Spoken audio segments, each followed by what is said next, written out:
I want you to look at something right now. Think of some major goal you want, or maybe it's one you're already working on and you have experienced a lot of setbacks, a lot of defeats. You've experienced a lot of disappointment. Maybe you've already given up. And maybe you just need a little fire, a little encouragement to get back in the game again. Here's what I want you to look at. There are winners, and there are losers, and there are people who have not discovered how to win. And all they need is some coaching. All they need is some help and assistance, just a little support.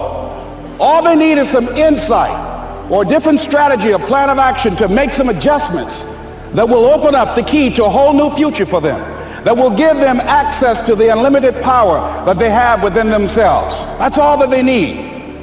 So what I want you to do is think about something you want for you, that's real for you, that's important for you, that will give your life some special meaning and power.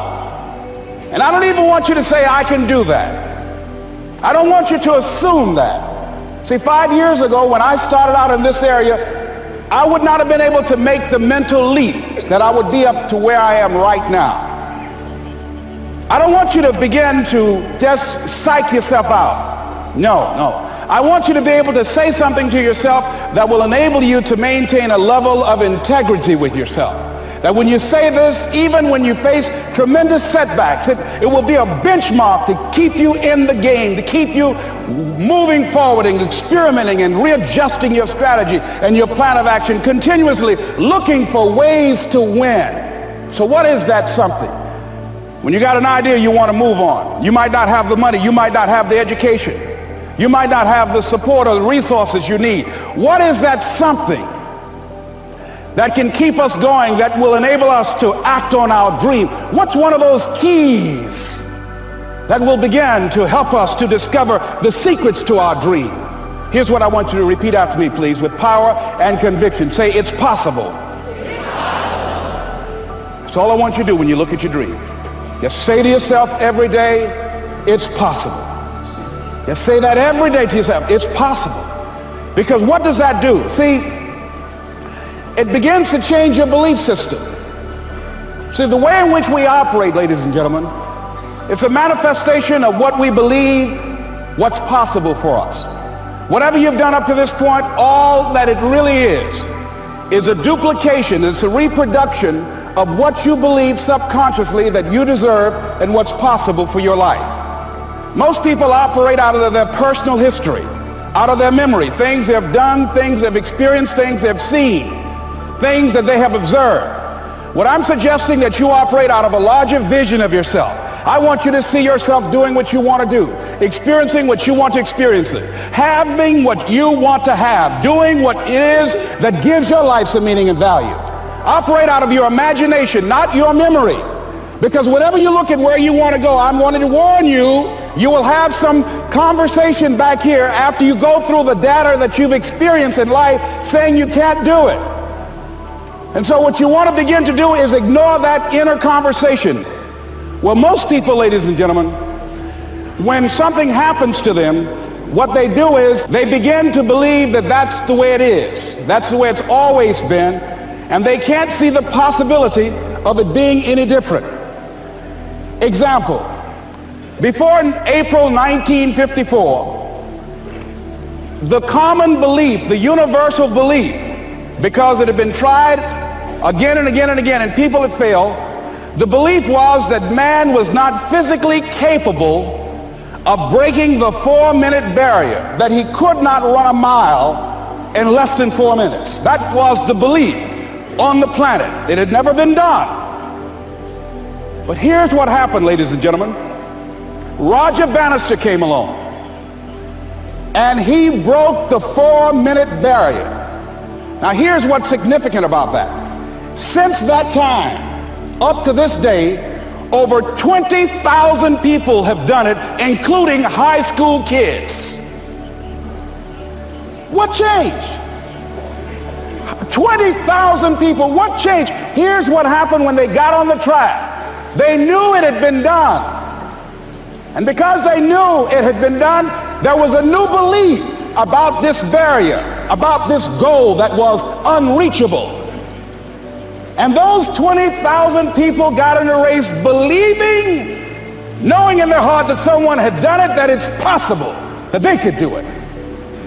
And I'm saying that if you know anybody that had some goal, some dream, something they wanted to do, and they did it, then I'm saying that you know in your heart that if someone has done it, then you can do it. It's possible. And that if someone can make their dream become a reality, that it's possible that you can make your dream become reality. And so as you begin to look at where you want to go, beginning to embrace that, it's possible. I'm blessed and highly favored. I've got a lot going for me. I got some good stuff in me. And it's possible that I can bring my greatness out here in the universe. That I can do what I want to do. It's possible I can write my own book. I can have my own business. I can take the trip and travel around the world. It's possible. I can bounce back from adversity and reinvent my life. It's possible. Regardless of where I am, the things can get better for me. It's possible. I'm thinking about two men right here in Chicago who are fairly successful, similar background, educated. They worked for a corporation for many years, and they were among many people that were laid off. Two guys who were very good friends. One went out looking for a job for several weeks along with the other one, and they faced disappointment and rejection again and again and again. They couldn't find any work, which is the story of many people across this country. One guy stopped. He became discouraged. He stopped going. He stayed home looking at television, became very argumentative and toxic with his wife, drinking beer, getting on the phone, talking to his other negative, unemployed friends. And he just gave up. The other guy kept looking for a job everywhere he could go. Every time he could get an opportunity, kept asking people, networking, checking the newspapers every day, kept going everywhere he could, trying to find a job. You have too much education. You're overqualified. You won't be here long enough. He kept going. He kept going. He went to a place and said, look here, I tell you what, if you can't hire me, and I know you can use my talents, abilities, and skills, I don't want to sit home and do nothing. Just let me do some volunteer work. You don't have to give me anything, all right? I just want to work. I want to be busy. Guy said, okay, it's on you now, but don't expect me to give you anything. It's okay. This guy came in and worked. He was the first one there. The last one to leave was the best employee there. About 4 weeks later, one of the top managers quit. They were looking for a replacement. Guess who they selected? This other guy. This guy who was volunteering his time. He got the job. What was the difference between the two men? Eyesight and mindsight. Eyesight is judging on what you see, judging according to appearances. But mindsight is how you interpret what you see. One guy said, it's not possible, it's over, I'm finished. I can't do it. I can't make it. He surrendered. I've faced rejection again and again. I'm not going anymore. There are no jobs out there. But this other guy, he felt that in spite of the no's and rejections, in spite of how bad the economy is, in spite of what the newspapers are saying, that it's possible that somebody somewhere will give me a job. He just kept going, thinking it was possible. And guess what, ladies and gentlemen? That's what we have to do with our dreams. Because things happen to you in life that you can never, ever anticipate. And many times when those things happen, you want to give up. I remember when I was in broadcasting, when I was a disc jockey, I became very controversial, not only being a disc jockey, but I felt that radio was something that you not only entertain people with, but you also empower them, you educate them. And I got fired. I didn't just leave, they fired me. That was a shock. I said, wait a minute. They took my microphone. I thought that was who I was. No, ladies and gentlemen, it wasn't. I had to do something else. And I didn't know what else I could do. See, here's what I'm looking at. What are the uses for your life right now that you haven't even reached for yet? See, I believe that when you don't have enough encouragement to act on your dreams or ideas, or you're not enlightened enough, that life will act on you. See, life had moved on me and said, Les Brown, you have outgrown this. It's time for you to do something else. Well, I wasn't enlightened enough. I organized some disc jockeys and got my job back. So they had to fire me again. I got fired twice. Here's what I did. I had to think of something else. And so a guy suggested to me, he said, Les, why don't you run for office? I said, man, I've never run for office. I've never known anything about how to operate in the political arena. I've heard encourage people to register to vote and get out to vote, but I don't know anything about politics. He said, neither do the people who run for office all the time.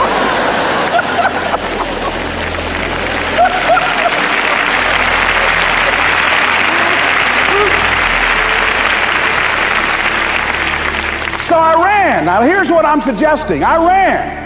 You got to do what you can where you are with what you have. I didn't have any money. I didn't know anything about the political process. I didn't even have any support. But here's what the guy told me. It's possible you could win. That's all I had. I was running against an endorsed candidate. He was an incumbent. He had the newspaper support, all of the leadership in the community, and I was challenging this guy. So I had a saying when I was on radio, stand up for what you believe in because you can fall for anything. And I would go door to door. I have my kids on one side of the street. I would be on the other, and I'd knock on doors. Hello, my name is Les Brown. Tell everybody I'm still standing. They get on the phone. Child, Les Brown was to my house today. You know the boy on the radio with the big mouth? Yeah, they fired him, honey. Say he's still standing. See, I'm saying just keep moving. Don't start feeling sorry for yourself. Don't spend time blaming and talking about what happened to you. See, whatever you talk about, that's what you multiply and expand in your life experience. So don't talk about stuff unless you want it to keep on happening to you, all right? So I got in that kind of action.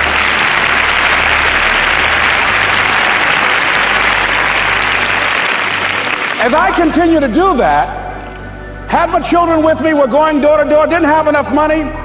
Eventually, we got close to the election and something happened that really surprised me. Guys who I thought were going to either support me or stay out of it, various powerful community leaders, they became involved in it and they endorsed my opponent. I felt devastated. Now that's going to happen to you when you're working on your dream. Things are going to happen that's going to catch you on the blind side. That was shocking to me. They didn't have to do that. All they had to do was just stay out of it. But here they go, come up in there messing with me. Now that's going to happen. There's some people who believe it's their personal business to stop you from living your dream, all right?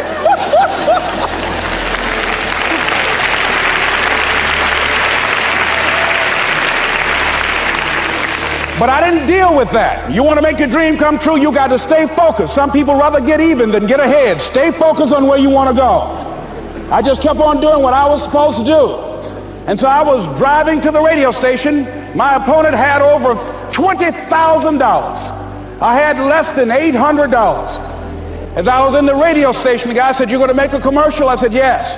He said, "It better be a good one because that money can't go pretty far here." And I sat there in the middle control room and I was thinking. And here's what happens when you get still. Stuff will start coming. Something said, "Call your mama." You used to talk about your mother on the air all the time. Ask her to say a few words for you. That'll be a different kind of political spot. So I called my mama, and I had a gospel record playing in the background.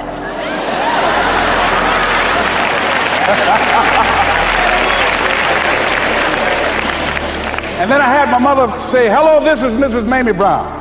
When I raised my sons, I raised them to be good children. When they got out of hand, I beat their behind and made them go right. Please vote for my son. He's a good boy."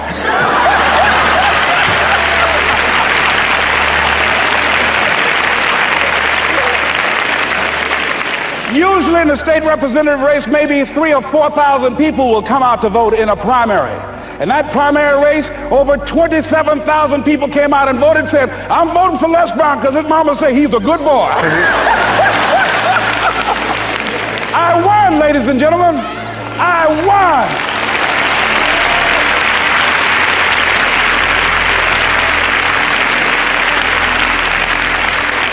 So you've got to be willing to stay focused, to be creative, to be relentless, because things are going to happen to you when you're working on your dream, when you get on track. I remember when I first got involved in speaking, one of the main things that speakers like to do is speak to a certain association that they have over 10,000 of their sales reps that come to this convention. And I was relentless. I kept saying, it's possible. It's possible. See, what I want to let you know and set you up for, because you say it's possible, don't mean that you're not going to have any problems. That Murphy's Law ain't going to come and slap you side the head. Oh, Murphy going to come visit you. He's waiting for some of y'all out in the parking lot. Oh, you say it's possible. Okay, it's possible. You better get up. Well, I was working. I kept saying it's possible. They got other speakers on this program. I can be on that program too.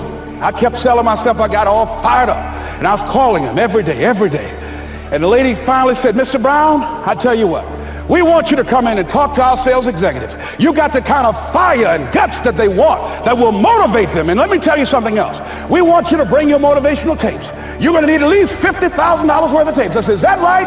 Yes, because they want to keep that drive alive. I said, all right. I called the guy to duplicate my tapes. I said, Don, how you doing? This is Les. Let me tell you, I got a major speaking engagement. I said, man, it's a speaker's dream. I need over $50,000 worth of product. He said, Les, you don't have that kind of credit. I said, I know, but Don, I can sell that. Just right after speaking engagement, I'll give you your money in 4 days. He said, are you sure, Les? I said, yes, but I got a major speaking engagement, and they told me to do it. He said, man, that's a big order. Let me talk with the lady with you. I said, hold on just a minute, man. Call the lady back. Hello, Evelyn, how you doing? This is Les Brown. I got Don on the phone. What did you say? Do I have the speaking engagement? Yes, you do. And what else you suggest? Les, our people, they buy a lot of tapes. Your tapes are very popular among them. I'm saying bring at least $50,000 worth of tapes, Les. You'll sell everything you got and more. I said, did you hear that, Don? He said, yes. I said, now, if anybody else has to make a decision, are you the final person? She said, I'm the final person. I will send you the contract. I want you. I said, you hear that, Don? He said, yes. I said, oh, ye of little faith. I said, duplicate the tapes, man. Hung the phone up. Well, he duplicated the tapes. 1 week came by. I'm checking the mail every day. No contract. I said, come on, Murphy, don't start nothing, man. Come on. Come on, man, give me a break. Come on now, you know. This ain't fair. Come on, man. Give your boy a break. Come on. I talked to myself, you know. I didn't want to call him right then. 2 weeks passed by. Murphy said, don't you think you ought to call him? I said, okay. I called. I said, hello, this is Les Brown calling. How you doing, Les? I said, fine. I said, Evelyn hasn't sent my contract out yet. Any additional information you need? So, Les, you haven't heard? I said, no. I said, Evelyn died. I said, she died? I said, did she say anything about me?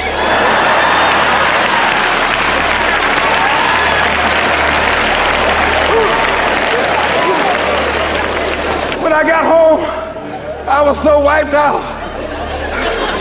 And Murphy was in the house waiting on me.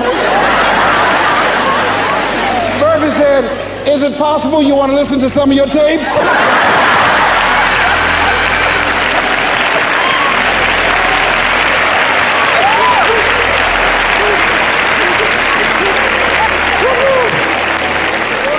But ladies and gentlemen, here's what I had to do.